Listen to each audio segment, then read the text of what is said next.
Coba bayangin, Anda tiba-tiba harus memimpin sebuah negara yang udah diambang kehancuran.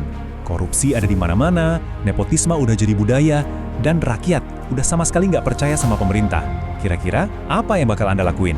Nah, kali ini kita akan bedah langkah-langkah super radikal dari Ali bin Abi Thalib yang memilih integritas di atas segalanya.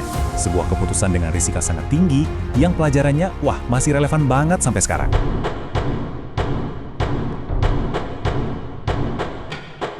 Jadi, waktu Ali bin Abi Thalib naik jadi khalifah, dia itu nggak dapat kunci istana yang megah. Sama sekali bukan. Yang dia warisi itu adalah negara yang udah compang-camping. Birokrasinya dikuasai sama keluarga dan kroni, kas negara bocor parah, dan situasi politiknya itu kayak bom waktu yang siap meledak kapan aja. Ini bukan sekedar krisis biasa, ini adalah negara yang lagi sekarat. Oke, jadi separah apa sih situasinya waktu itu? Mari kita lihat tantangan pertamanya. Menjadi pemimpin tepat di tengah badai. Masalah yang dihadapi Ali ini, wah, ini udah sistemik banget. Ini bukan cuma soal politik yang nggak stabil, tapi fondasi negaranya itu sendiri udah keropos dari dalam. Uang rakyat yang harusnya dipakai buat kesejahteraan, malah lari ke kantong para elit. Sementara itu di bawah, amarah dan ketidakpuasan rakyat udah mulai mendidih.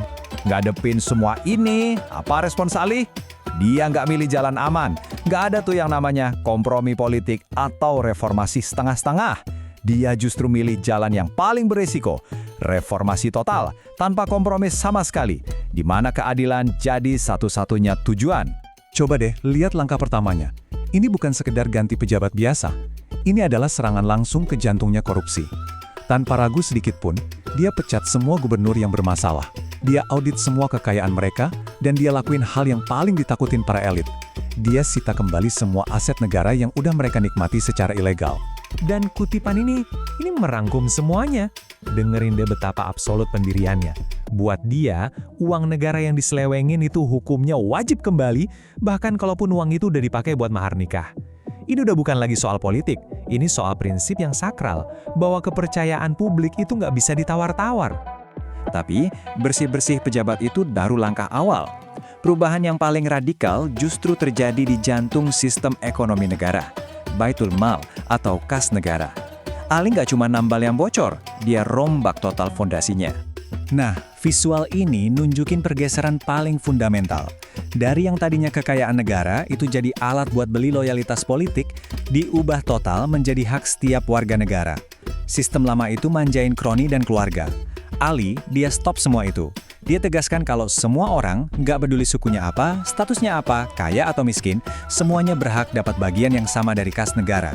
Inilah prinsip yang jadi fondasi kebijakannya. Coba bayangkan dampaknya di zaman itu, seorang petani miskin dan seorang bangsawan kaya, sekarang dapat jatah yang sama persis dari negara. Ini adalah sebuah pernyataan yang sangat radikal, yang menegaskan bahwa di mata keadilan semua warga itu setara. Tapi ya gitu, namanya juga reformasi radikal, pasti ada harganya. Perang melawan elit yang korup ini akhirnya memicu perlawanan balik yang sangat-sangat keras. Ali sadar betul, benerin sistem aja nggak cukup kalau orang-orang di dalamnya nggak ikut berubah. Coba lihat instruksinya buat para gubernur. Ini bukan sekedar SOP birokrasi biasa, ini tuh semacam manifesto kepemimpinan. Dia menuntut para pejabatnya buat memimpin dengan rahmat dan cinta, bukan dengan kekuasaan. Bagi Ali, seorang pemimpin itu pelayan rakyat, bukan penguasa. Dan inilah hasilnya. Keadilan radikal yang ia tawarkan justru dianggap sebagai deklarasi perang oleh para elit yang zona nyamannya diusik. Kebijakan yang pro-rakyat ini memicu pemberontakan dari mereka yang kehilangan hak-hak istimewa dan akhirnya menyeret negara ke dalam perang saudara yang sangat tragis. Kenapa perlawanannya bisa sekuat itu? Karena sistem yang korup dan gak adil ini udah berjalan selama 25 tahun. Satu generasi penuh udah tumbuh dengan keyakinan kalau ketidaksetaraan itu adalah hal yang normal. Jadi usaha Ali buat mengembalikan jam ke titik nol, itu rasanya kayak gempa bumi yang meruntuhkan tatanan dunia mereka. Jadi setelah melihat perjuangan yang begitu berat ini, apa pelajaran yang bisa kita petik hari ini dari keberadian seorang Ali bin Abi Thalib?